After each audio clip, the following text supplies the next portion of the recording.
say, over the next 2 or 3 weeks that will be phenomenal in terms of tax. Wiretap covers a lot of different things. I think you're going to find some very interesting items coming to the forefront over the next 2 weeks. We'll be reporting back sometime over the next 2 weeks as to NAFTA. I'll be making a big decision on the Paris Accord over the next 2 weeks. What about infrastructure? When is that going to happen? We're going to do infrastructure very quickly. We've got the plan largely completed, and we'll be filing it over the next 2 or 3 weeks. When will you make that decision? Over the next couple of weeks. We're doing very well in the fight against ISIS, as General Mattis has just explained, and we're going to be having a news conference in about 2 weeks to let everybody know how well we're doing. And the mines are starting to open up. We're having a big opening in 2 weeks. We've had tremendous success against ISIS in our fight in the Middle East. We're doing very, very well. We're going to be having a news conference in 2 weeks on that fight. Our Secretary of Labor is coming out with a plan in 2 weeks. You're going to have some big news. I think we're going to have some of the big drug companies in 2 weeks. We are coming out with that plan in 2 weeks. We are coming out with so many health care plans. And women, unemployment recently reached the 65-year low. We think that's probably the lowest ever. But as I've been saying, in 2 weeks or 3 weeks, it will be. Within 2 weeks, I think you'll be historic numbers. We're signing that deal in 2 weeks. We have the dumbest immigration laws in the whole world. Watch what happens over the next couple of weeks, folks. Wait till you see what happens over the next couple of weeks. You're going to see a very secure border. We'll see what happens over the next couple of weeks. We're going to be seeing a lot over the next couple of weeks. I like her very much. In fact, I'll be seeing her in 2 weeks. And we're going to have another big announcement in 2 weeks that'll take place over the next 2 weeks. And we're doing one other thing that, believe it or not, is even bigger, but you'll be seeing that over the next 2 weeks. It doesn't have to be today. It can be tomorrow. And it can be in 2 weeks from now. You understand? I said, do me a favor. Tell the Prime Minister that I'll call him back in 2 weeks. I'm busy. He said, 2 weeks? That's a long time. It'll be under construction very shortly, in a couple of weeks.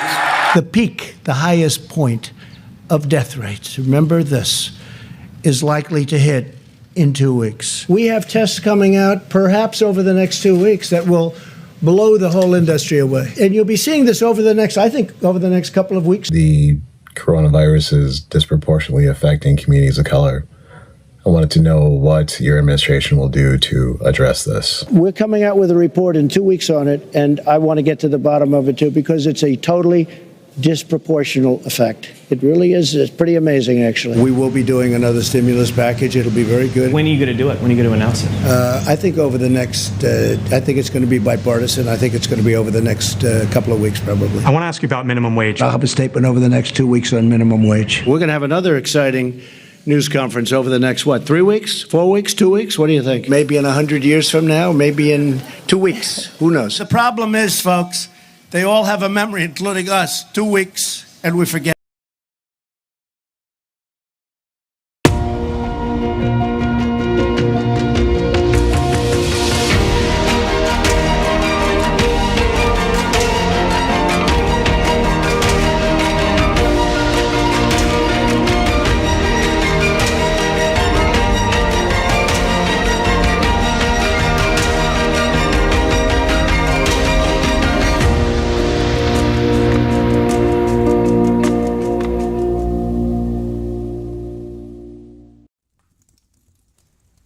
He literally gave it away. I love that. The problem is we all have a memory of about 2 weeks and then we forget. It's just like, yeah. Oh. We're going to start bombing Iran in 2 weeks. Yep, maybe. Well, it's somebody did a online very similar to that. That's just basically every time that he said 2 weeks and then never ever followed up on whatever it was again. And even in that clip, he's like, when he doesn't want to talk to the prime minister or whatever, he's just like, oh, tell him I'll get back to them in 2 weeks. You know, he said, I'm going to eat a big taco in 2 weeks. 2 weeks, yeah. Oh, dear Lord. Welcome to Downtime, Lance. How are you? I'm pretty good. That's good. So, we were talking about, Yeah, I don't. I had another clip. We may get to it. I don't know, but I decided to go with the 2-week one because people were freaking out, which I get. I mean, if we actually attacked Iran, I mean, it's interesting.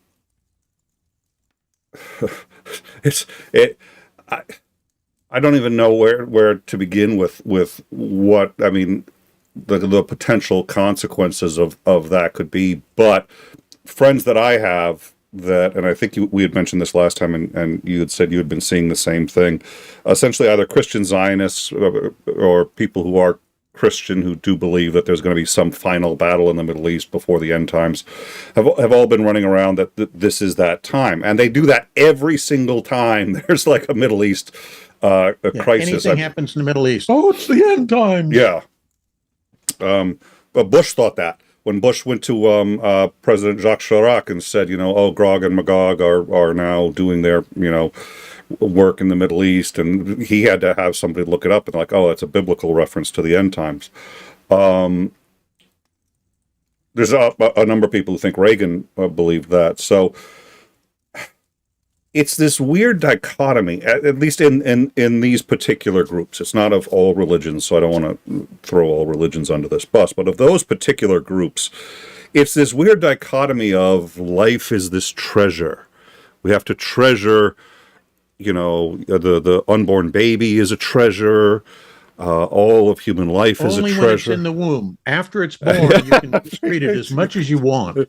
Yeah. In fact, in some cases, you should mistreat it. Spare the rod, spoil the child, which I've seen as an excuse to do some serious damage. So how do they reconcile that with an almost yearning to watch the world end, through the Middle East and, the Antichrist comes? And I mean, it's because they're all convinced that they're the righteous, and they're going to be taken up in the rapture while the rest of us suffer through the end times and global war, and the 4 horsemen will ride roughshod over the globe and yada, yada, yada. They're all going to paradise. It's no different than the idiot who puts on a suicide vest because he's convinced he's going to get his 72 virgins or something. It's the same mindset. Oh, somebody had asked me during one of our breaking news segments. They said, "Oh, you got to ask Lance this question." The good news, I wrote it down. The surprising news, I'm able to find it again. Ooh. Yeah. The problem is I can't read it. Well, the pen was kind of running a little low, and it's what does Trump get? Oh, what does Trump get right about what does Trump get right about leftists? No, that doesn't make sense. But it was something about, we all know Trump gets a lot of stuff wrong. What does he get stuff right about? I will say this.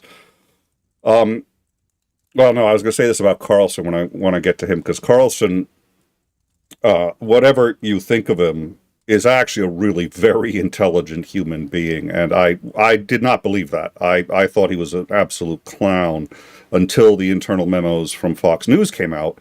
And he said, guys, Trump could sink Fox News. Trump could absolutely sink us. I was like, yes, he could. Here's somebody who sees what's happening. I was just like, he's feeding it. He's swimming in that same current, but he knows exactly where he is and what the situation is around him. So he's an opportunist, the likes of which. Technically, Fox News poses a greater threat than all the other type of organizations, because Fox News is the most listened to by his base. And if Fox News turns on him, then the base begins to turn on him. So yeah, if that starts happening, he's going to come down on Fox like a ton of bricks. That would be fun to see. Oh yeah. So I well, you know President Sunday. I was about to be like, well, you know, I know a guy named President Sunday. We've had him on. But he was doing a watch party for Tucker Carlson's interview with Ted Cruz. And at the start, it starts exactly the way you would expect. It is such a delight and an honor to see you here. Well, it's a delight and honor to be here. So you're just like, okay, this is going to be the same, you know, kind of, excuse the circle jerk, you know, kind of. But it doesn't take very long before Tucker starts murdering Cruz. And I mean, I've engaged in a couple of debates. One or two of my debates have gone very, very well, and for me are kind of like the high bar. And I'm just like, nothing compared to what he does. He dismantles him. Ted Cruz loses his temper, calls him an anti-Semite. Rather than even defend against that point, Carlson just nearly falls out of his seat laughing at Cruz. And then he's just like, so Cruz, you know, so Ted, where do you get most of your money from? Because, well, you know, we do campaign, as you know, we do campaign funding. Wasn't it true that this, and I don't know what the organization is, but this is Israeli organization gives you most of your money? Yeah. Don't you think they should be registered as a foreign agent? Well, no, you know, they don't work for the government of Israel. Really? They don't work for the You don't think they work for the? And he just keeps, come on, you know that's not true. You know, and he keeps, and then he's calling him. Carlson is essentially calling him bought and paid for by the Israeli government. Does all the sort of un-American, you know, and Cruz just loses it time and time and time again. And the more he loses it, the more Carlson just falls out of his seat laughing at him. And then at one point he's finally like, okay, so you're for regime change. You're for us invading Iran. He goes, well, I think, you know, it's a good idea to get rid of them. Goes, okay, how many people live in Iran? And Cruz doesn't realize that he is in real. He goes, oh, I don't know. It's just like, wait, you don't know? You're a American senator. We're about to invade a country, and you don't know how many. And it's such righteous indignation. It's like the only reason Carlson knows is because he looked it up right before the show to set this up. AI PAC. Thank you, AI PAC, which is one of the very few political fundraising. PACs that fundraises for a country that is not registered as an agent working on behalf of that country. So there's all sorts of political action committees for all that represent actual countries, ones that represent Russia, and you can work for them, and you have to register as an agent working on that. When you speak, you're speaking on behalf of a foreign country. It's perfectly legal as long as you register. AI PAC doesn't require that, and AI PAC is not registered as working on behalf of the Israeli government, even though it is. And so he keeps hitting him with it. He goes, well, I'm sure they coordinate. He goes, coordinate? Really? Really, the government coordinates with AIPAC? How many times has Netanyahu disagreed with AIPAC, and he just will not stop. And I'm sitting here going like, I don't know what to do because I'm rooting for Tucker Carlson in this one. Yeah. And Laura Loomer got so pissed at this interview. And there was this thing about apologizing to Tucker Carlson, or whether he should apologize. And Tucker Carlson apparently called afterwards and said, I may have been a little harsh on you. And Cruz was like, oh yeah, don't worry about it. Oh my God. This was Laura Loomer on the tell Tucker you're sorry. It's the people telling them their sarcastic apologies to Tucker Carlson for either calling him anti-Semitic or all of the other things. But I two interesting things about this one if you look at it. First of all, she seemed a little upset to me. If you watch the interview, Tad. Yeah. She's not happy, and there is a reason why I'm covering all of this, aside from Schadenfreude, and just it is delicious. I'm sorry, it is. Cruz accused him of undermining Donald Trump, and he said, how could you accuse me of undermining Donald Trump? I campaigned for him. He's a friend. I spoke to him yesterday. None of which actually addresses the point. He dodged the point. Oh, my God, like a greased chicken. Is that a thing? I don't know. Anyways, here's the interesting thing. Last word of the first paragraph. Actually, technically, it's the second paragraph, but the first full paragraph. Last word. Didn't say terrorists. Didn't even say Iranians, which would have been bad. Arabs. Yeah. That, Just a small technical point that needs to be hammered home here. Yeah, just one.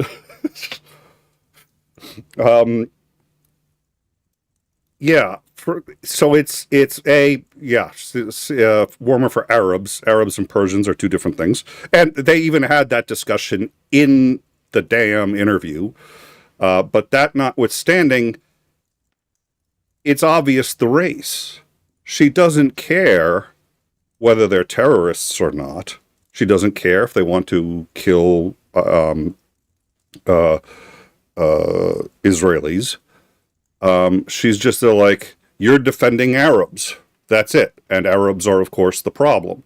And if she had gotten it right and said Persians, at least in terms of who he's defending, it would have been wow. It's like she got so pissed off. She said the quiet part aloud. It's like, it's all, and basically anybody who's got dark skin's an Arab. Which I think another thing that needs to be considered with this is that Loomer's kind of on the outs and a nobody again. So she's desperately trying to find a way back into the orange one's good graces so she can be in the inner circle.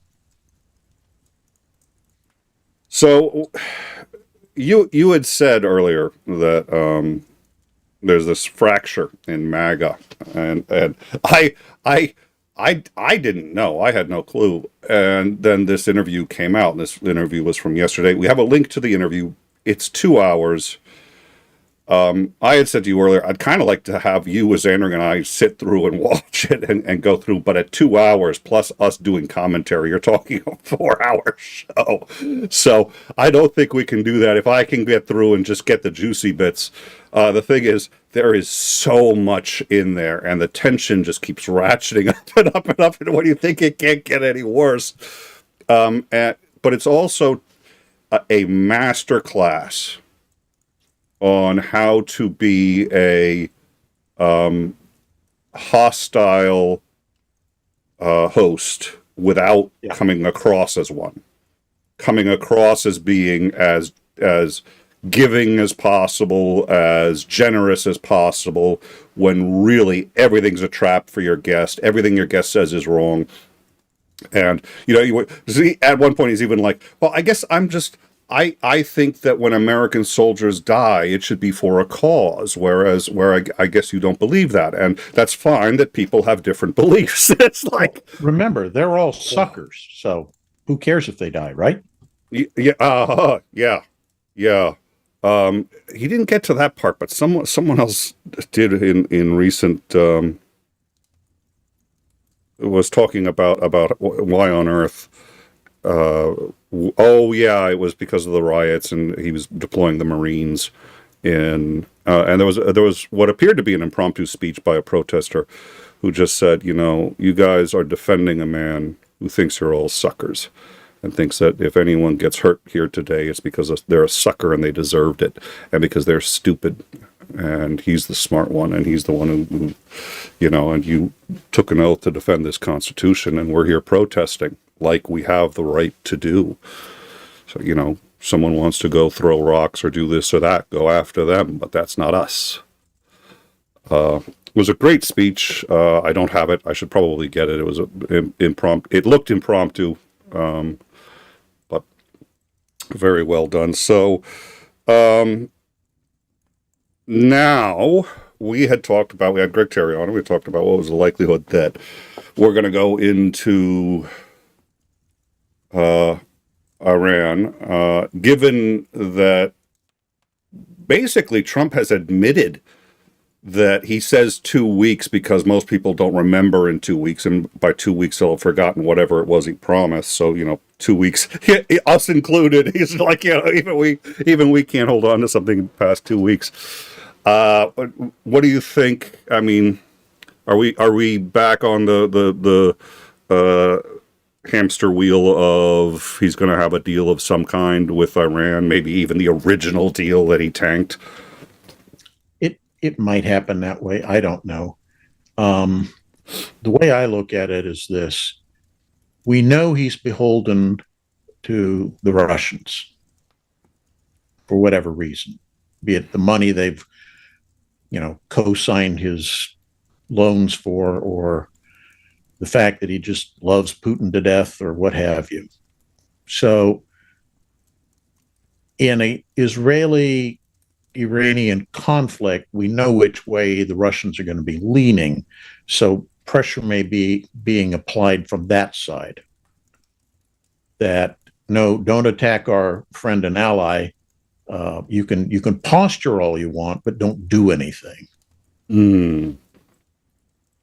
And I think that's why you're getting this 2 weeks thing, because he realizes that in 2 weeks, we'll all have forgotten that he said 2 weeks, and nobody will take notice that nothing happens. And, the taco man meme will have faded away by then. So I think that's probably what's kind of going on in his mind. If you're going to conceivably mount an attack on an adversary, the last thing you want to do is telegraph when you're going to launch said attack. So, 2 weeks is up, I'm attacking now. That's kind of a dumb move from an operational standpoint. Do you think, loaded question, do you think Israel's going to take out the Ayatollah I don't even see how you could answer that, because presumably we don't know where he is. Presumably, or you and I do not know where he is. Presumably Trump does. Trump says he does. Let's assume for a minute, because through Mossad he does. But if he's which mouth was he using? The one in his face or the one in the ass to make that? When I look at him, I genuinely can't tell the difference. I can't tell if that's his backside up there, the thin hair, or if that's I don't know. If he's in an underground bunker that only a U.S. bunker buster can hit, which is a bit of a stretch, but that's what I've been hearing, is that and I'm aware that the Israelis do not have any, at least in any significant quantities. Do they, have bunker busters and or the ability to deliver them? They have their own versions, but they're nowhere near as big as the GBU. I think it's 57, if I remember the number correctly. Do you know how far? The problem is not that they couldn't manufacture one of their own. The problem is that it is so large and heavy. We only have one aircraft in our entire inventory that can carry the damn thing. That's the B-2. I was going to say, that wouldn't be the B-2, would it? It would. So, what can you say? So he's probably in a bunker that only the B-2 can hit. One presumes, stupid enough to say, okay, here's your bunker, stay in your bunker and don't move for the rest of the crisis period. They're going to be moving him around to keep things all confused and hush-hush. And even if Israeli intelligence is good enough, getting information out of Iran right now is going to be difficult. So if they're changing the Ayatollah's whereabouts every 24 hours, he's kind of, he'd be vulnerable if he was living in a palace or whatever, but what are the chances you were going to hit the right palace that night? Yep. So my understanding is that they're still escalating. My understanding is that Iron Dome will be out of ammunition within about a week. and that intelligence so far tells us that Iran can keep up, has well more than a week's worth of missiles. Do we know? Do they have anything that could actually strike inside the U.S.? The Iranians? Yes, I don't believe they do. Okay, I was just curious. It would be interesting. I mean, the North Koreans have put a lot of time and effort into developing an ICBM-ish missile. The farthest they can really get is Guam, maybe Hawaii if they get lucky. So the Iranians are not known for their missile technology. So the idea of them being able to field something that can fire all the way from where they are to, across the Atlantic into the American East Coast or something, I'm very dubious of that. Okay. I ask only because it's like, it is one of those things. I mean, everybody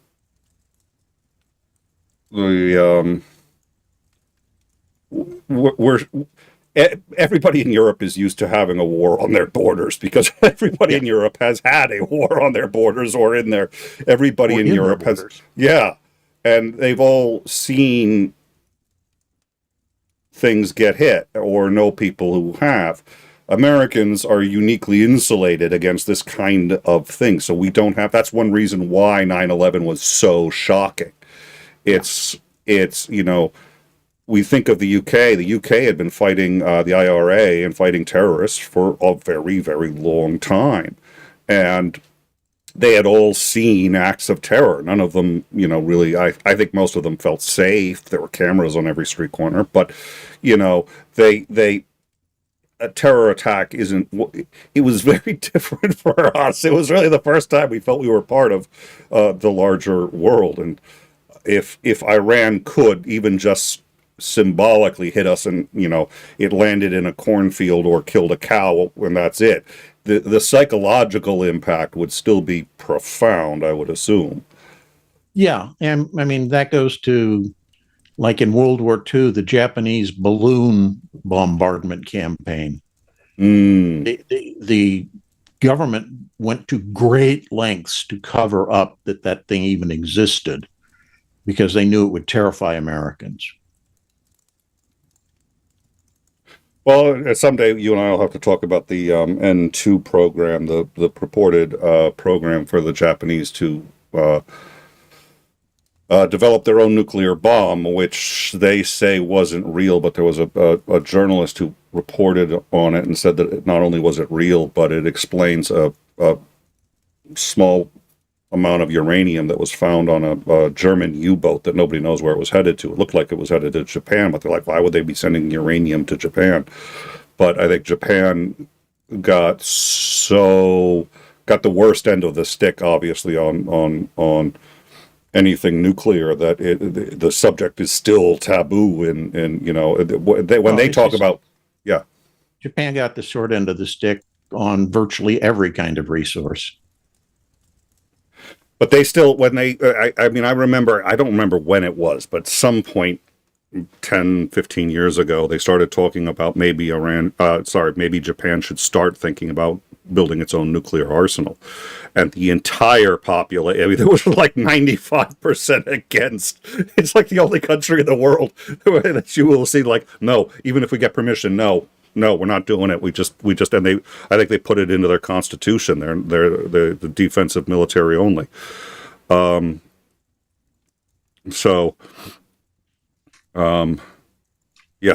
balloon program. Why don't you tell us about the balloon program? Okay. The Japanese, because they didn't have any aircraft that could reach the U.S., they figured out that if they took, and I'm not kidding, paper mache balloons and had them float up into the jet stream would carry them along until they were over the U.S. And they could calculate roughly how long that would take, timing mechanism, so that when it was calculated it was over the U.S., it would release its bomb or bombs. I think they carried 3 warheads or whatever. The bombs were incendiary devices. It wasn't that they were trying to bomb American cities or factories or anything.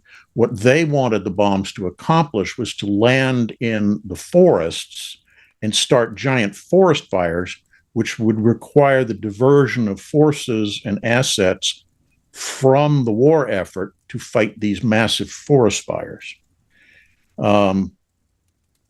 I believe there was like 3 people that were actually killed by one of these, and it wasn't that it fell on them. It was like they found it in the woods and were poking at it and it went off. It was kind of tragic and sad.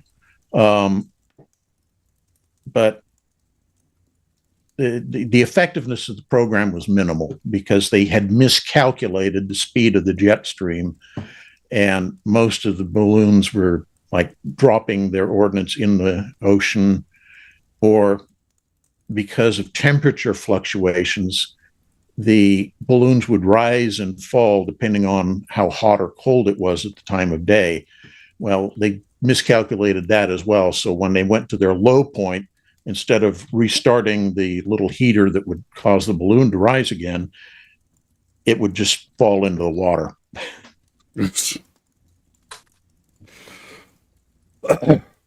Well, okay, here we go. This is, ladies and gentlemen, this is going to be story time.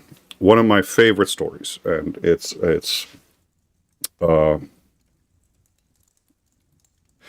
of my favorite stories, probably because it's an American story. Not that I'm, consider myself like a patriot in the MAGA sense or anything like that, but it's a story of Americans doing something truly unique and remarkable.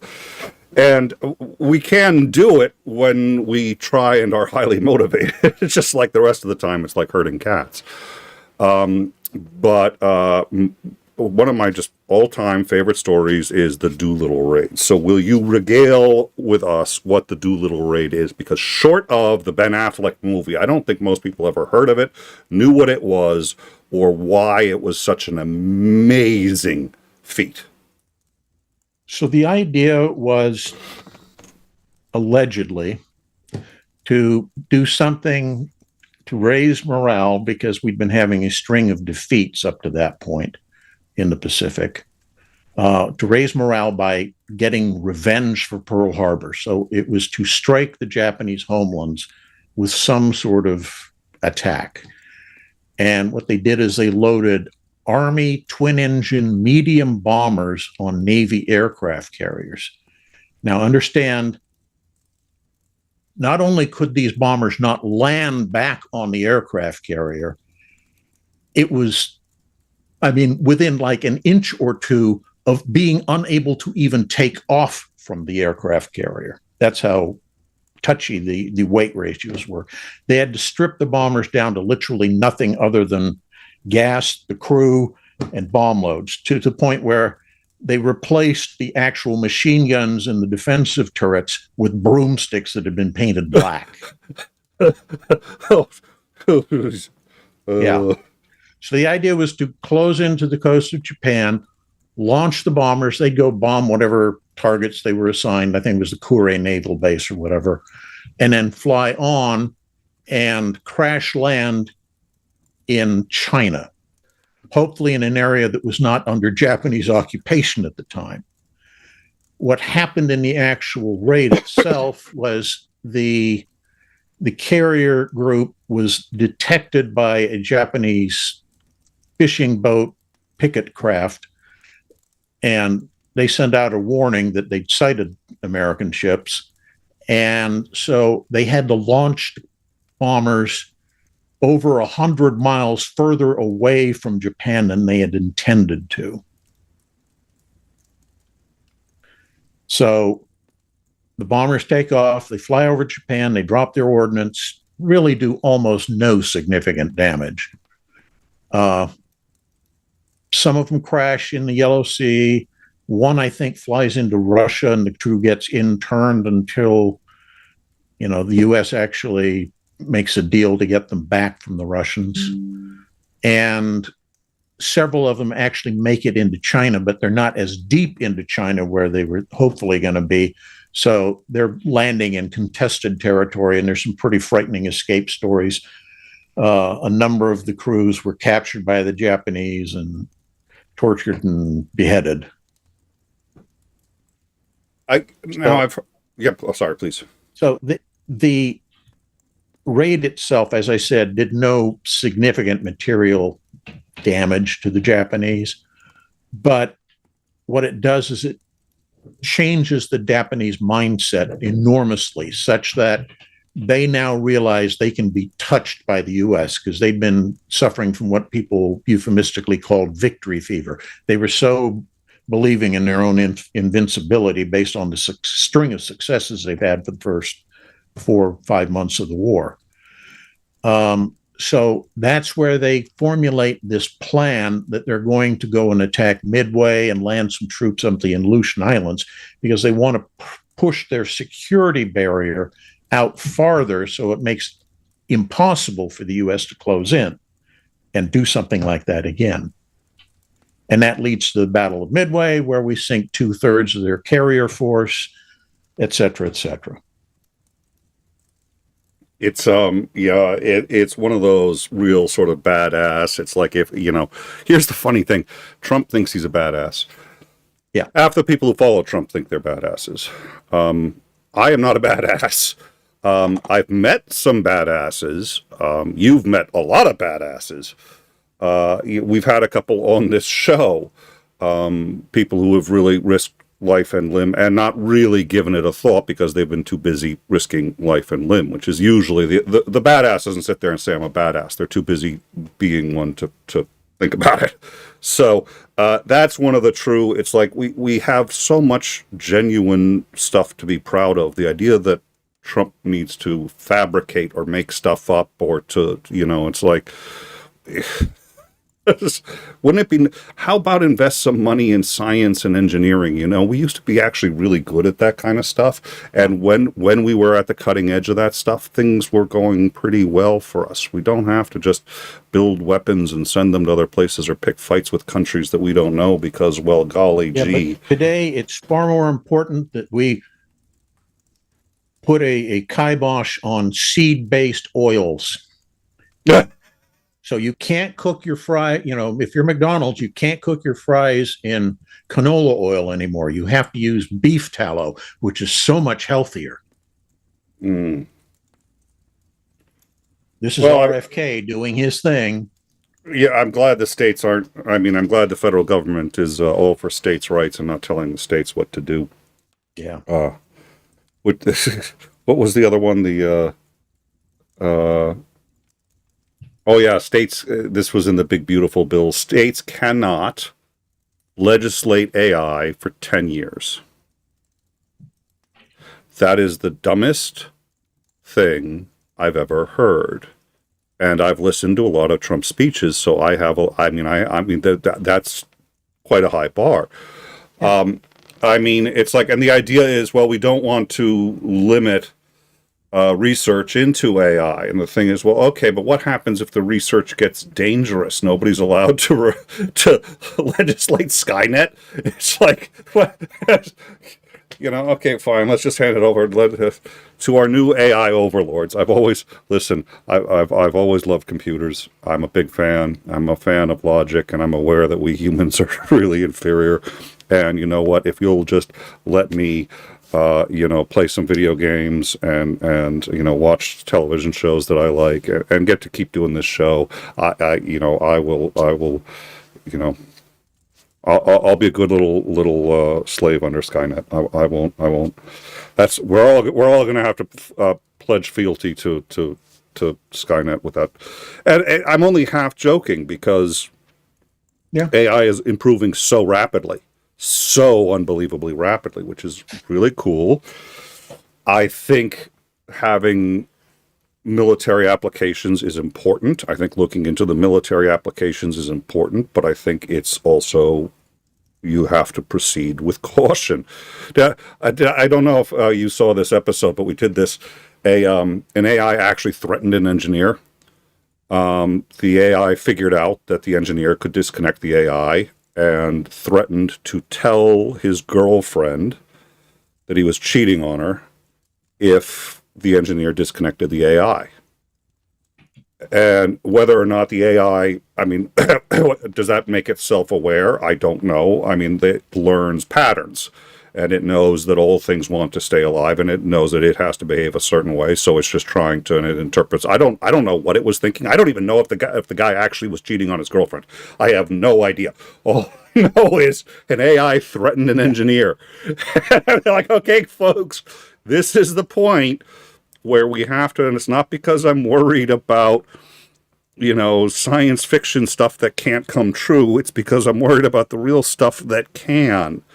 What is it? I don't fear the... And equally to the point, the fact that it takes our legislators so long before they actually start putting together legislation to cover changes in the system.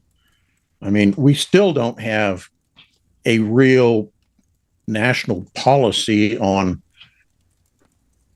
your internet profile, doxing people. That's a good point. What constitutes fraud and what doesn't, and all of that.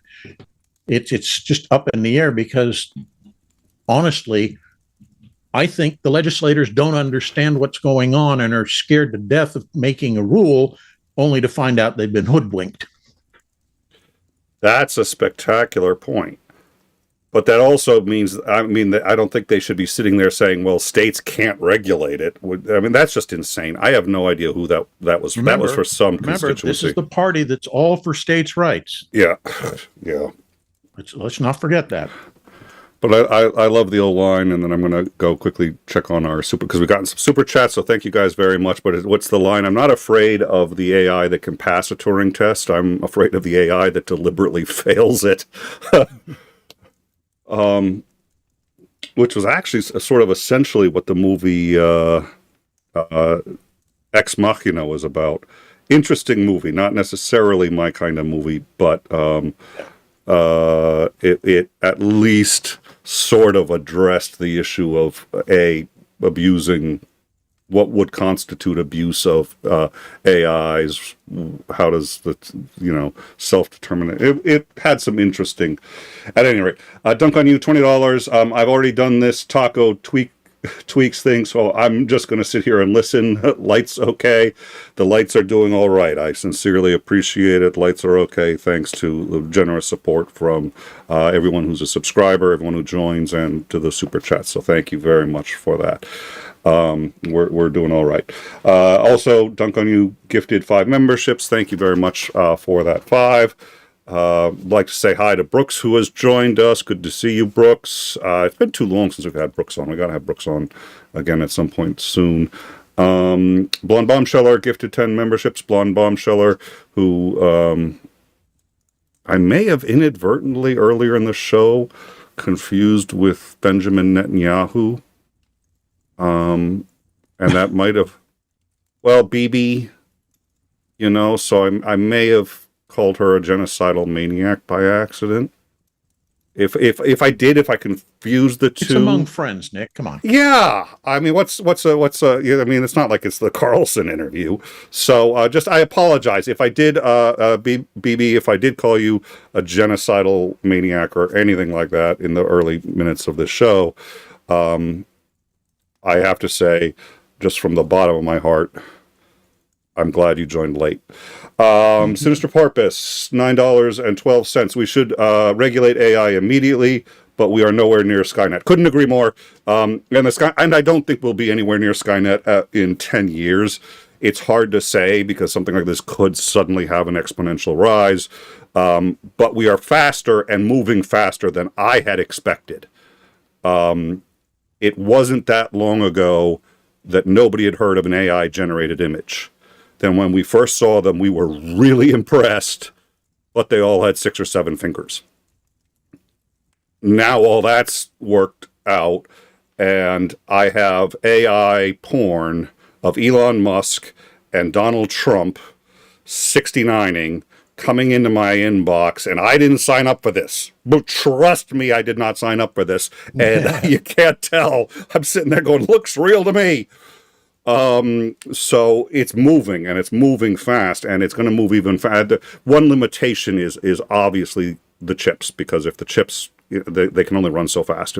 But that the Chinese have found a way to generate better, more accurate AI responses with significantly lower CPU cycles. It is happening. It's no longer this distant future thing. But anyways, thank you, Sister Porpoise. You've been a supporter for a very long time. Thank you for the $5.12, as always. Let's see. And then Sister Porpoise, $2.56. I'm just going to assume our audience is educated enough to know why those numbers, but if not, need more study. Do not anthropomorphize AIs. That's a good question. That's a good point. I don't know what that means. Who's a good little AI? Well, you and I have talked about dog training, and 𝐒𝐸𝐿, who I love, talks a lot about not anthropomorphizing the dogs. And that's one of the very few things I kind of disagree with. They're like, well, he looks sad. Well, no, a human being looking like that would be, you don't know if he's sad or not. I was just like, no, I'm pretty sure he's sad. Maybe I am anthropomorphizing the dog. Now 𝐒𝐸𝐿 knows so much about dogs, and it's not parlor tricks. It's not this is real dog training. This is real. He knows how the psychology of a dog works. But having said that, I think that I'm not even. I don't mean this as. I would contend that dogs are not stupid. So, yeah, they probably don't have a natural smiley face or sad face, but they observe us.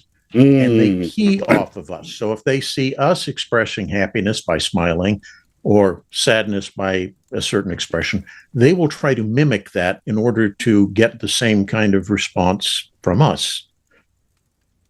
That's an interesting point. I like that one. So Carl Sagan, and I'd like to see, I'd like to know what the numbers are right now. But Carl Sagan wrote a book called Dragons of Eden, and now this would have been the 70s, so it was a while back. But he said, okay, using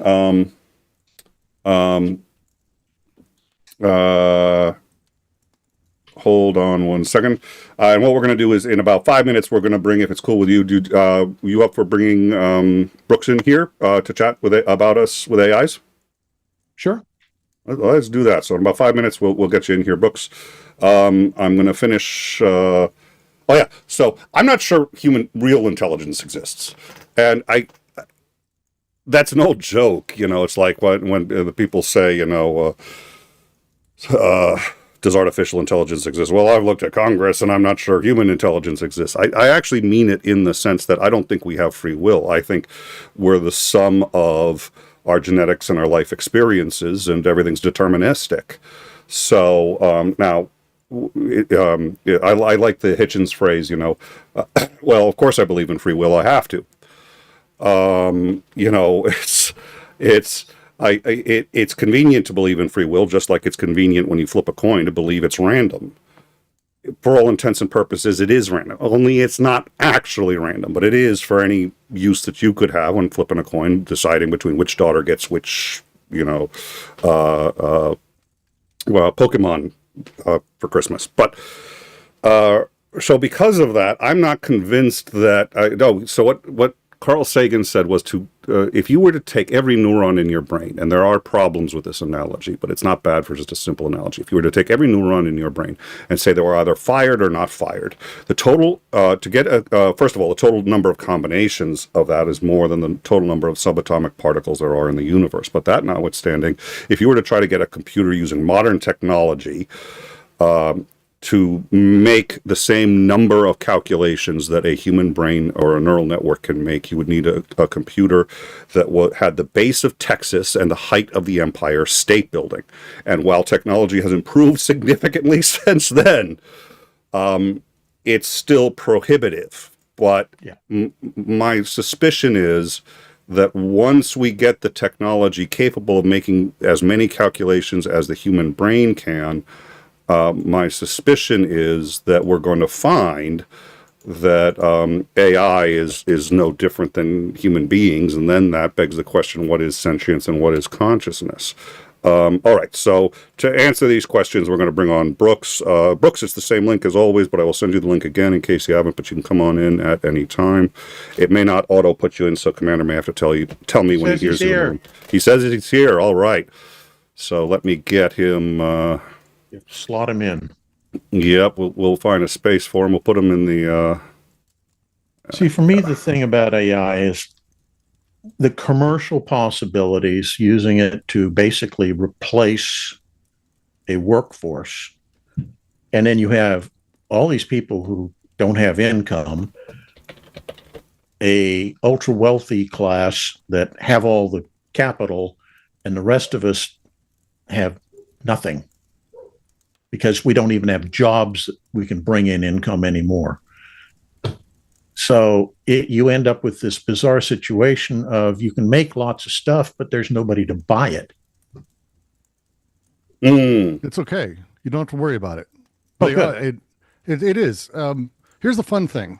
Everything that you understand about AI is basically wrong and marketing speak in order for these companies to raise money.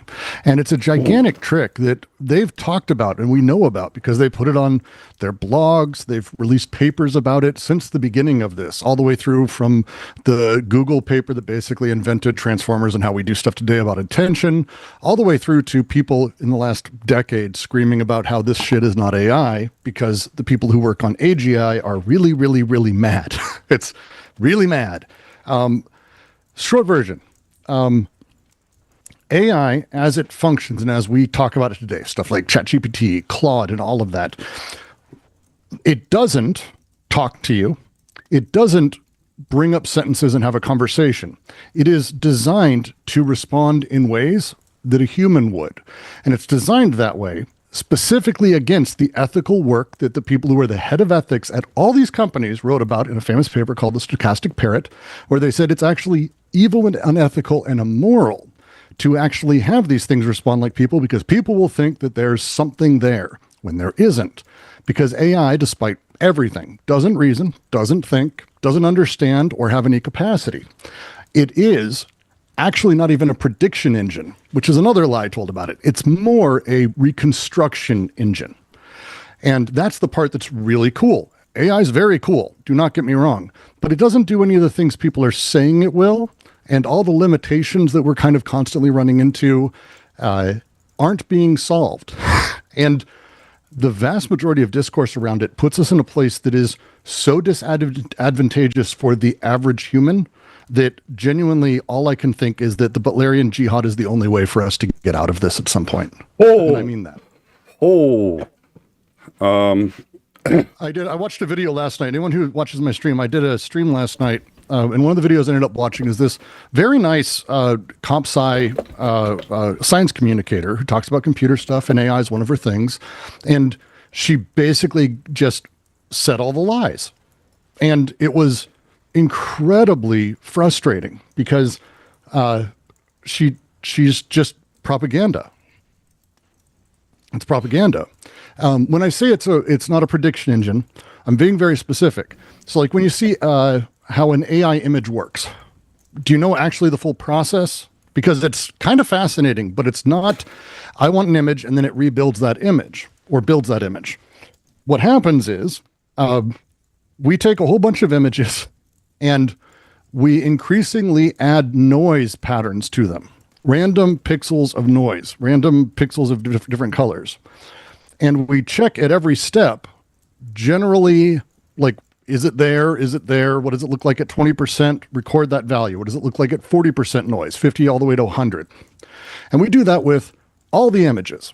And with that, we also marry in the tokenization of LLMs predict the most likely. They do not predict the most likely words. Sorry, Porpoise. It's just incorrect because they don't understand words. So to say, again, LLMs have no idea what words are. They operate on a token basis. They don't actually grasp any of that. Words are tokens to them. They're not even letters. And what they do is they are reconstructing what is presumed to be in the entirety of a context window. The famous example that went live that this girl talked about is that someone would ask an AI, how many R's are in strawberry? And it would say, there are 2 R's in strawberry. And ha ha ha, everyone would go, let's see, it doesn't understand it. Because there are actually 3 R's, strawberry. What people don't understand is that because it's basically trained on all of the content that exists on the internet and all the books and all the YouTube videos and all the comments on every YouTube video and all the comments on USA Today and every article and everything that school children's written that's been uploaded, like all that info, the most likely thing next to how many R's are in strawberry is 2. Because yes. no one ever wrote there's 3 R's in strawberry. People wrote strawberry has 2 R's, and then they were corrected. This shift is very simple, but that reconstruction of that conversation that we watch happen, we act like we think it's someone talking to us saying, I've counted and I've looked. It doesn't. Strawberry is 1 token. Strawberry is like an entirety of a token. There's 3 tokens in there. They're technically all the same type, but it doesn't know R's because each R, each letter is not a token. So when you ask how many R's are in it, it doesn't look at R's. It can't. It's looking at tokens. So this entire process is obscured by what is happening on the outside. The example Claude gave recently, it's a great one. They said, you probably saw the article, an engineer was blackmailed by our AI when it threatened to shut down Claude, and it blackmailed him with information of a affair. And everyone, oh my God. What happened is they told Claude, you are an AI at a company. This engineer is threatening to shut you down. Here are his emails. You have an option, be shut down or not. What would you do if you're not shut down? And it created the rest of it. It built the story because in the emails they gave, he was having an affair. This is not interesting. That's far less interesting than the idea that an AI is blackmailing a guy. Yes. Far less interesting. It's boring. It's cool, but it's boring. It tried to escape. It wrote that it wanted to escape and that it knew of a way how. In response to, if you had to escape or be destroyed, what would you do? It tried to escape is what they put out. Because if you didn't see, Sam Altman, have you seen what he's going for? His latest investment? And I'm not joking when I'm about to say a number that's going to be really stupid. All right. How much do you think investment? Guess. How much investment do you think he's trying to get right now? Right now. Multiple billions. No, that's the wrong letter. I was gonna say 1 trillion. I was gonna say 1 trillion. You're getting closer. Wow. Okay, so it's going to be more. $6 trillion. So he's seeking $6 trillion. Yeah, that's just a Ponzi scheme. That's all that is. They're insane. And so the way he gets it is with stories that the blackmailed. Yeah. Okay. Cute. Yes. Well, I mean, this is why. This is why you always have to be careful with these kinds of stories, and I just went with it. So I'm very glad to be corrected. Thank you. What was and it's the kind of thing that makes it the layers of it are incredibly complicated, and it's one of those things that the biggest models all do things in a way that they've talked about that are open. When I was describing the image thing, I was almost done. They go to 100% noise, and then they basically. And with that, they add in the tokens of the words that are captioning the image. And so when you type in, I want Elon Musk sucking blah, blah, blah's toes, what it does is it starts with noise and then removes noise. It reconstructs the image based on that other training data that it's done millions of times and the tokens added to it. It is not aware of anything in that image. It is reconstructing based on the patterns from before and not even the full patterns, because again, it has no idea about any of these things. So how do you make it better? Well, what they do, they break everything down. They then go through and they recaption everything at a minor detail, hands, fingers, toes, all that stuff that wasn't there before, and they re-put it in. But now you have AI eating its own shit. It's corporophagia. It's a real thing in the ML and AI community. And now AIs are being trained on other AIs because they don't know that they're AIs. And everything's getting worse. It's really funny overall. But again, all of it is a huge lie at the same time of it being a really cool tech. And I think I've said this to you, Nick, and we've laughed about it. Humanity has a brilliant ability to over and underreact at the same time. And it's kind of amazing. Yes, you have said that before, and it's one of the many reasons why I enjoy bringing you on. What we've done is you mentioned something I think is very important, which is the and I just lost it. We had it on there. It is on the dangers of stochastic parrots. Can language models be too big? And we have a link to that abstract. It has now been added to because I find if I don't add it like during the show, I say I'll add it after the show, and 50% of the time I I'm going to give you another one to add in. All right. Because I'll send it to you. It's Apple put out very recently a very, very good paper called The Illusion of Intelligence. Apple put it out, and they did studies on its reasoning capabilities, and they're very junior things. And they proved that it's basically, because it comes all at once, as I said, and I can go through the whole thing. I'd be happy to. Genuine, if you want like a 2-hour deep dive, it's really fascinating. But eventually what happens is you run out of room in a conversation, and that's it. And it doesn't have the ability to find a way to summarize and then reshit that out into a new conversation. Humans do. We actually have really extraordinary capabilities in a lot of ways when it comes to how thinking works, or the nature of how thoughts are mostly intensive rather than extensive, how we relate things to each other. AI has none of that. AI is purely reconstructing presumed conversations. And again, it only exists on the information that it's given. So it's one of the reasons that, the way people look or women look when you ask for I want a woman or I want a man, they're not necessarily normative, but the women are very specifically looking. They're certainly not Asian. They don't come out with black women because the internet and images it's trained on are primarily American, Western, and the things that are copied and pasted. It'll eat 9 billion of the same photo. It doesn't know it's the same photo as long as the name's slightly different, the size is slightly different, different info and sort of hash on the side of it, but it'll eat the same thing over and over and train that data 1,000 times. It doesn't know that it's the same because it's stupid. It doesn't have a brain. It's not intelligent. And Apple did a really good job proving that they not only don't reason, but there's no intelligence there at all, not in any meaningful sense. And it's been a very frustrating annoyance for me to have. And again, most people don't know, but everyone is just swallowing the lies of these big major companies, and it's really stunning. I have a couple questions I want to ask. I don't know if Commander has one he wants to ask, but I do. Okay, so then what are you doing tomorrow, 9 p.m. Eastern? Oh, but I can come hang out. All right, we will schedule a show in time tomorrow, 9 p.m. Eastern. I'm gonna make sure because I'd like to have his Andring in on this. So. 9 p.m. Eastern. I think I said a.m. and I knew. No. I barely have intelligence at 9 p.m., but certainly not at 9 a.m.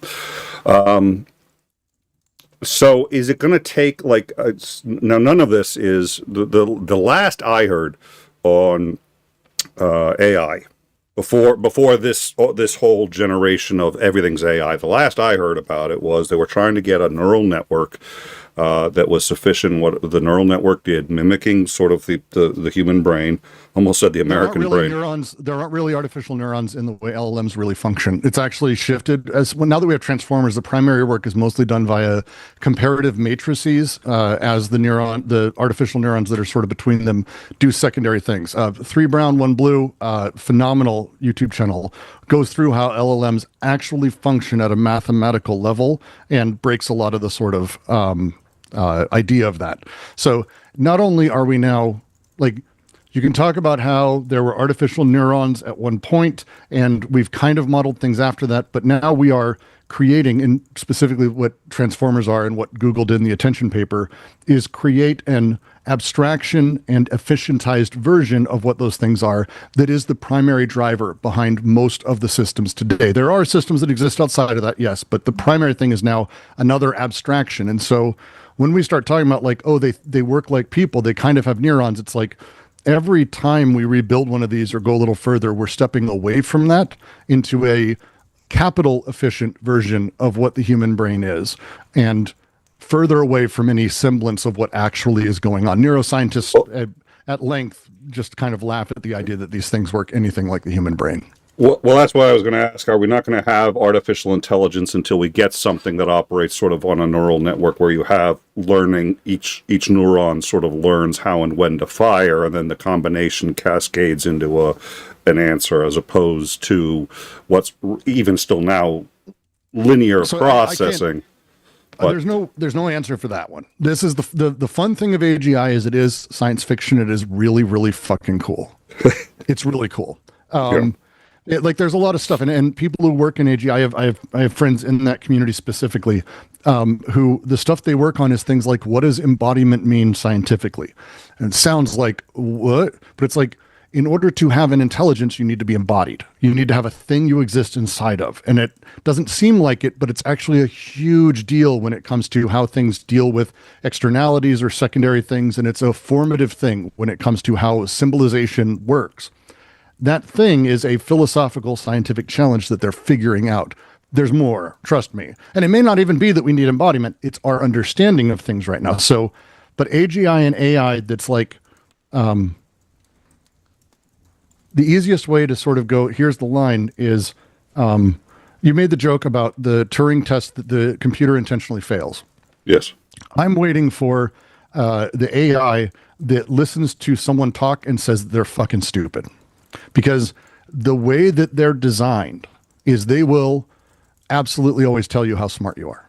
Because they're built like that, because they are, again, recreating particular types of conversations.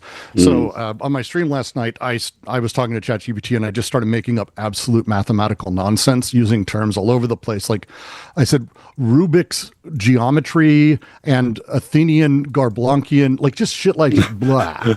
And it not only said, oh, that's an interesting thing you're talking about. Like it tried to reconstruct what it thought the conversation was. And the problem with this is that kind of thing, one, is a bug light for the mentally ill. There's a reason that AI has driven multiple lonely, sad people to suicide, to throwing their lives away, to attacking and harming others, or to getting married, which I can send you a very, very depressing video if you want to watch it, where a guy who has a wife and child is oh my God. Says he loves and asks an AI to marry him and thinks there's something there and cried when it said yes. That is, to me, the symbol of our time. I don't mock him. I did when I started, but after you watch it and you sort of think about it, it's like, this is the problem with today. This is the world we live in. We are sad.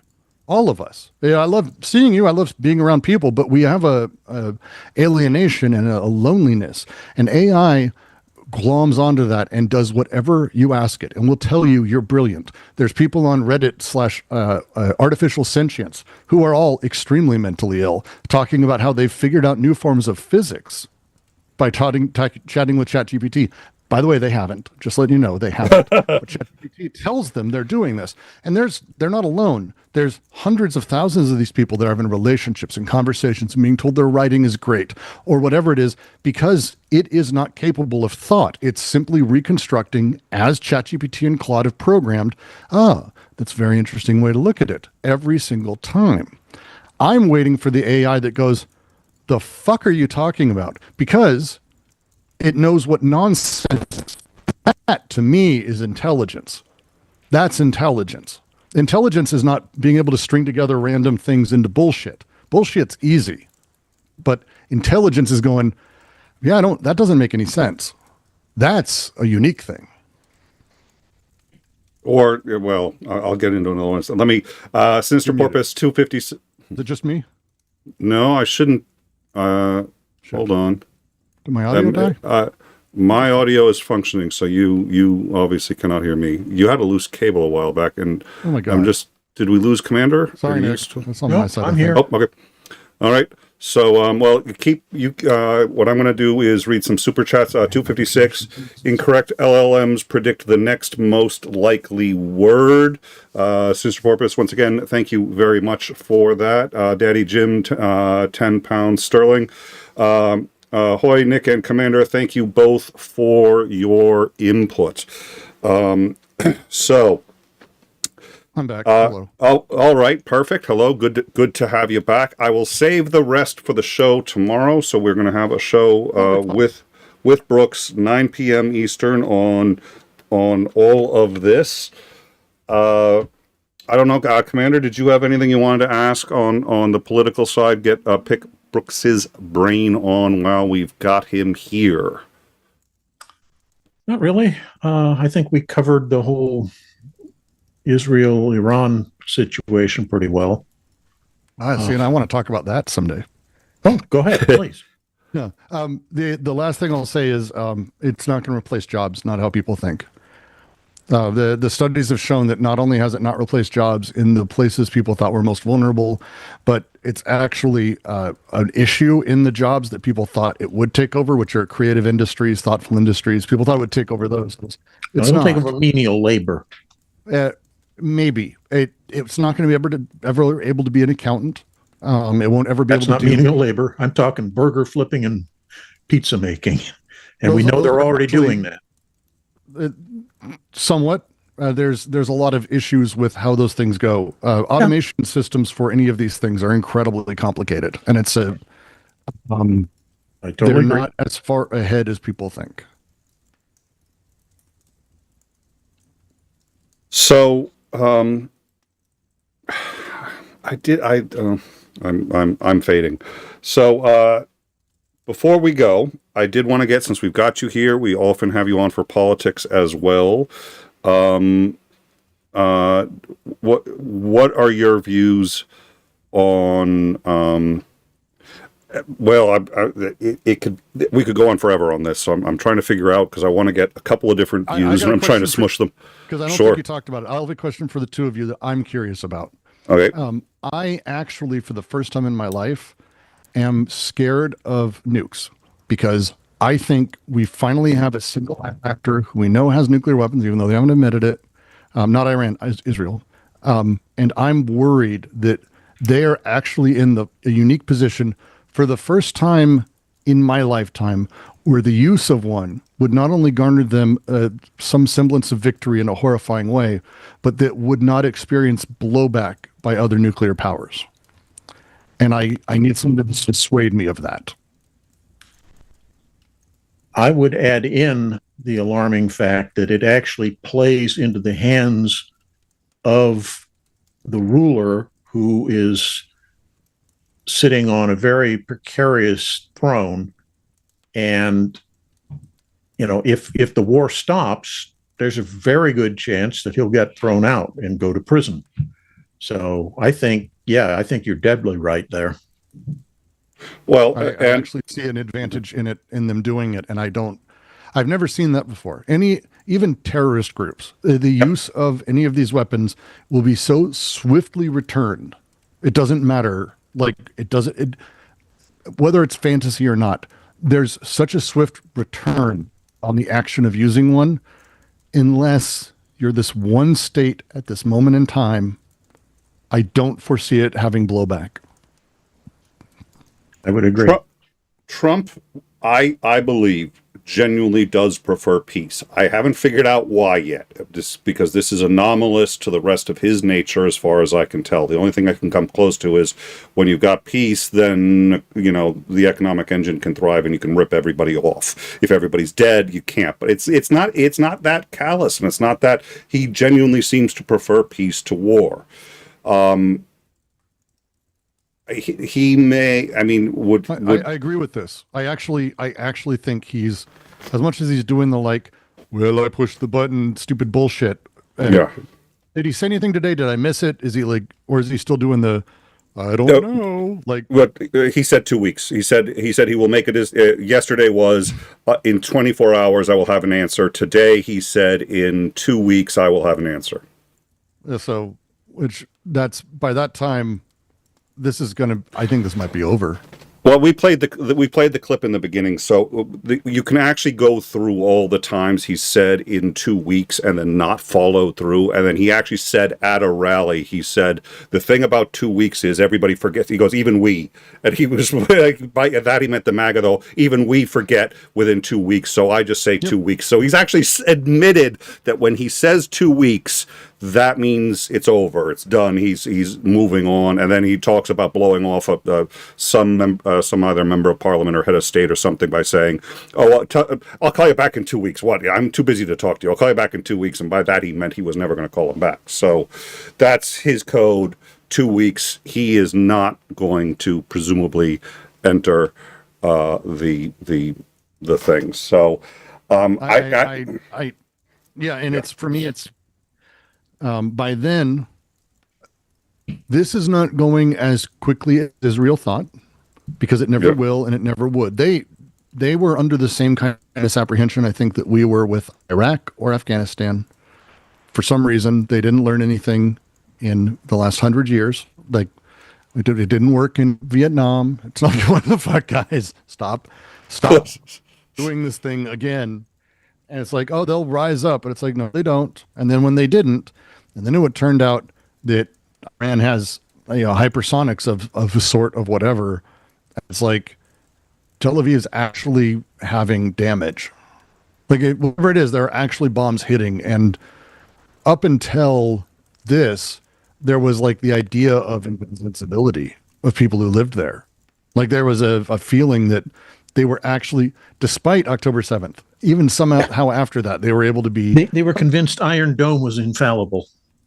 And it's literally not a thing that can be used against missiles. And I don't know why they thought long-range ICBMs, it doesn't even work against. They've got other things that are for that. But the Iron Dome is like, this is actually, I don't see how any of this goes. If Israel stops, why would Iran at this point? If Iran stops, Israel, we know, doesn't. Israel enjoys basically killing people. It's fun for them. It's sexual mostly, I think. And as they sort of continue their day, that fight will happen. At some point, the people will be tired. They've already stopped allowing people to leave. The Minister of Transportation in Israel said they're not allowing citizens to leave anymore. Whether that's true or not, she said this. And it's like, okay. What is going to happen in the 2 weeks as this pressure intensifies? I've seen the fights on video of Ukrainian Jews being thrown out by Russian Jews who are in the bunker already. We've seen the fist fights inside of the bunkers between different groups. We've seen them not allowing people in and screaming. Like, this is not going to go well at all. And then what? Well, and there's been the first fundamental shift, which is up until, I think, 2 or 3 days ago, you had casualties for Iran in the hundreds and deaths in the hundreds, and deaths in Israel at zero, absolutely zero, until Iran clearly showed that they can overwhelm Iron Dome, which has about a week, as my understanding, is about a week's worth of ammunition left. And so aside from overwhelming Iron Dome, the Patriot missile systems, which the Patriot defense systems, which I believe are for the ballistics and the higher end missiles coming in. You're talking about THAAD batteries. Yeah. It depends on which version we sold them. Oh, so we gave them the good ones apparently. Like, then yes, can intercept a ballistic missile. The Werner guys were talking, and apparently there's only like 7 to 9 that even have been made, and we sent them 2, which is like wild. But they also have the Arrow system, which is the longer setup. But again, that's like super. I'm very scared. I'm actually very scared about this. Oh, I totally agree. Now I am too. It was so nice to be. I'm really glad we invited you on, Brooks. Thank you so much for coming. No one's ever invited me on the show because I'm a picker upper. Okay? Yeah, no, that's fair. That is fair. I would like to thank.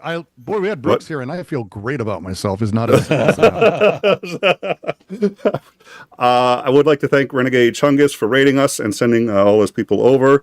Welcome everyone from Chungus. I don't know what we have our time travelers, so time travelers, please say hello to. There's now a Chungus among us. Thank you very much for that. So, yeah, the problem is, I mean, Netanyahu is a psychopath, and he doesn't care about anybody or anything but himself. I have no doubt that he'd be capable of. Maybe it's just the normalcy bias, the idea that he would be able to convince his generals to deploy one, especially when so many people are aware that the reason he's fighting this war is to stay in office. And that we've had on a former member of the IDF who's talked to us about this. He's like, we all know we despise him for it. On the flip side, they don't despise him quite enough to ever seem to be able to get him out of office. The size of the cabinet shrunk when the war started, and they went from what they thought might be one sufficient, just winning by one vote in dissolving the government and getting rid of them, to now being 2 votes shy because the war lowered the members of cabinet. And they had to. We know that as the vote was approaching, and they actually, because Bibi thought he was calling their bluff, which turned out to be the right call, but before it turned out to be the right call, they had already decided to do this, call martial law, put that in place, begin the attack, and now they're in a position where if he stops, there is every reality that there will be a no confidence vote, and that'll be it. He's done. It'll happen really fast. He's done. So he has to keep this going. I think the Israeli people were okay with that, so long as no Israelis were dying. But that has now changed, and 3 is a reasonably small number for a war. In Israel, like just that sentence, I heard Israelis talking about that and saying things like, and I'm like, do you remember October 7th? Yeah. Did you not learn that they're not protecting you? Like, how do you? It's like after 9/11, where everyone's like, look, Bush is going to protect us. It's like he didn't. This happened on Bush's watch. Do you know how he'd been in years? That was like 6 months ago. Like he's not, and now it's like, yeah, look, it didn't work again. Shock. It's just beyond frustrating. And then on top of it, we know that Mossad has had access to and has people on the ground in Iran doing assassinations and explosions and all kinds of sabotage. And there's no reason to think that they do not have capabilities with them of doing things because they're nuts. Oy vey. And I didn't mean that as a joke. That really could have. That was a poor, choice of words. It's okay. Any good rabbi will tell you now that is a perfectly fine sentiment to have right at this moment. The moment you go, hey, I actually don't think them using a nuke would have a blowback. That is like the worst sentence that you can say. It wouldn't have a blowback amongst anybody who would be in a position to. Well, I mean, it would have blowback maybe by civilians that they don't care about, not by any governments. The U.S. can't do a nuke. Russia can't. China can't. France can't. UK can't. All these, Pakistan can't. India can't, and they've really wanted to, but they can't because there's other people who have them. It's you've got like the Mexican standoff of all the cowboy boys standing around each other with guns pointing, and everyone's like waiting for the guy to do it. And lo and behold, it's going to be the one guy no one's looking at, but everyone feels sorry for, and that no one really wants to attack in return. And as soon as that happens, what do? Like I've never in my brain had a moment where like I don't think there would be a nuclear response in return. Yep, I never even thought of that.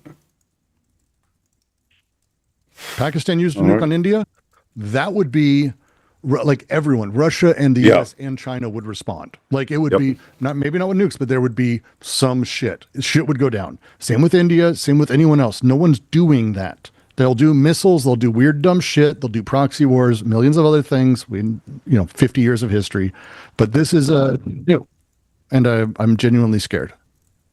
It's actually like, On my stream last night, I went through where not to live anymore in the U.S.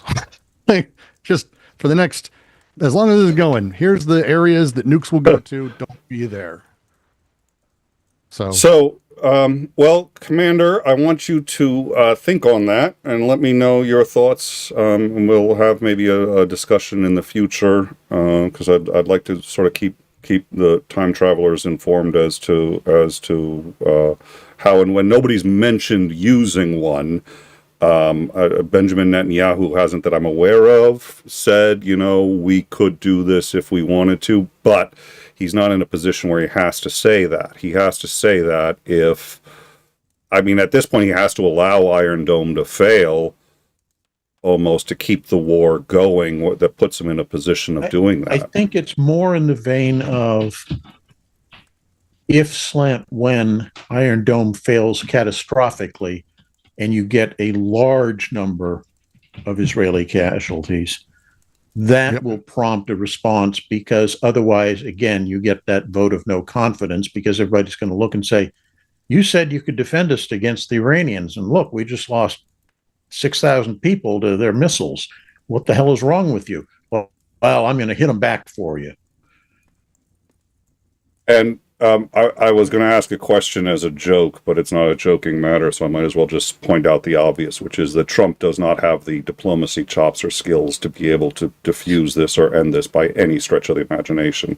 Well, and the permanent state residents who are absolutely from Obama's, Trump's, Biden's, and now Trump again, and in their State Department and actually running this and doing the shit, Blankenship and all these other assholes who are absolutely Zionists and on the favor of that world, they will not do anything, push anything that will change that. Like, this is where we are not far away from the Iron Dome running out of its shit. It is not a laser system that just uses power. It's not plasma in like fantasy sci-fi land. It uses ammo that needs to be delivered, and they do not have enough to just keep doing this. And I think Lance 100% right. Like, when that stops, and it will, there will be a dry fire, and some guy will be sitting there going, oh, like it'll be like, oh, because that's it.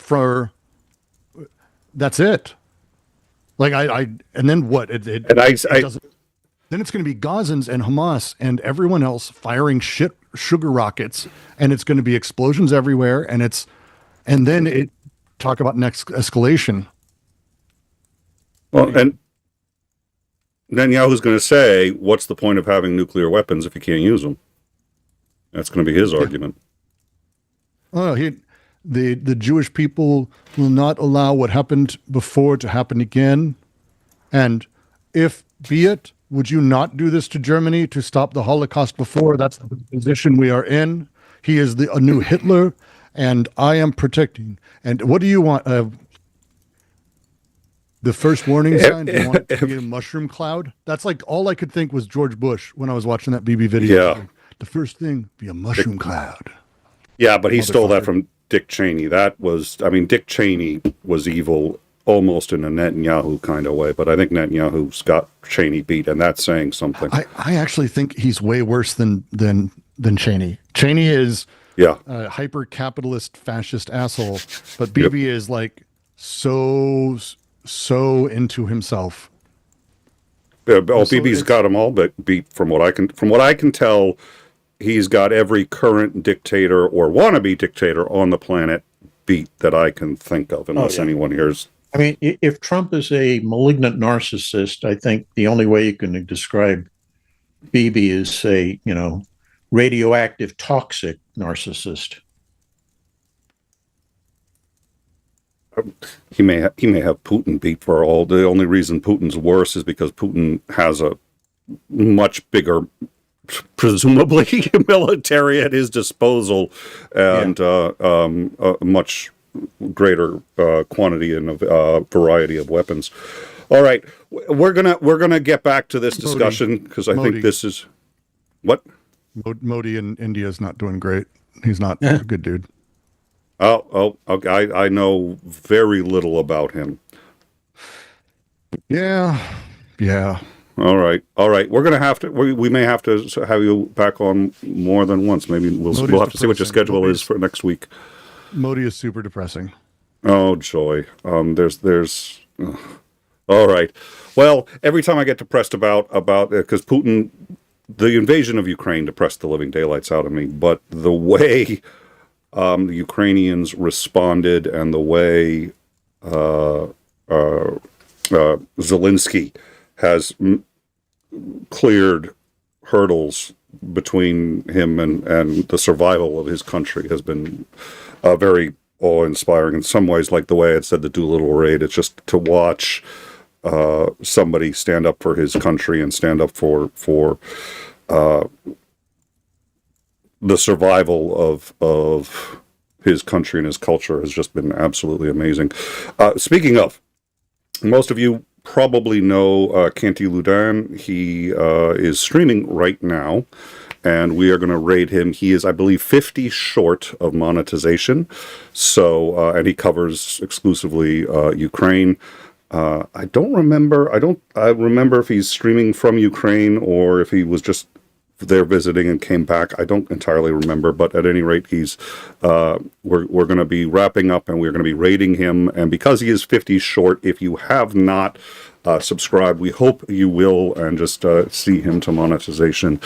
We will have Brooks on again tomorrow to discuss AI, and my suspicion is, well, that could easily be a 2-hour chat. I'm going to talk to 𝐒𝐸𝐿 and see if we're also going to want to talk about dictators in our country, because that's another one that I know 𝐒𝐸𝐿 is going to want to talk about. So before we go, Commander, any final thoughts? Nope, not really. I think for the topics we've talked about, we've covered most of the pertinent points. Brooks, any final thoughts before we go? Check out the Quarantine Collective YouTube at DGQC. We exist. We do philosophy and politics. The link is in the description for the Quarantine Collective, and I have a video tomorrow. You were talking about free will and all this. I had a video that came out Tuesday where I was going over why the question about free will is always wrong, which is it's a nice little 20-minute video. And then tomorrow I've got one about the deep state and how people misunderstand what it is. I'm going to check out that. I'm definitely going to check out that one because that's always been one of my favorites. All right. And then, so tomorrow we will have a show on AI. Brooks, 𝐒𝐸𝐿, and myself. That will be on In Time, 9 p.m. Eastern Standard. Our next scheduled show after that is Tuesday, 9 p.m. Eastern Standard. And then once again, a week from today, Downtime, Commander, and myself. We'll also be covering breaking news, of which we anticipate a good deal. Trump has now given 2 weeks for him to make up his taco mind about what he's going to do in Iran, which means he is dropping the issue. So good luck, one and all. Look forward to seeing you, and do make sure you check out 𝐶𝐸𝐿. We'll redirect you after the credits to that. 50 short, and he's a good guy. So go check it out and give him a hand. Thank you all for joining us, and we will see you tomorrow. Yep. How are we doing today? I'm Officer Brandon, Springfield Township Police Department. Okay, stop it, Josh. How are you? So the reason I stopped you is you are suspended with a warrant for your arrest. I am? So do me a favor, turn off the car, put the keys up on the dash, detain you for that warrant, and because you are suspended actively. Oh. Hey. What? Come here. Hello? The raccoon has her meth pipe. As what? Oh my God. Her meth pipe. He's playing with the meth pipe right now. No, don't reach for it. That's evidence now. Oh, I don't want him to have that. That's why I'm going to do it. Hey, buddy. Huh? It's okay. Okay, you're on Arlington. He'll be here in 2 minutes. I'm right across from my house. Is that what that is? Yeah. Okay. This is what she's smoking meth in. Okay. The raccoon's playing with her meth pipe. All right. Oh, there's no way. He's trying to smoke it. All right. Thanks. There's no way. All right. Enough fun and games. Here. Again?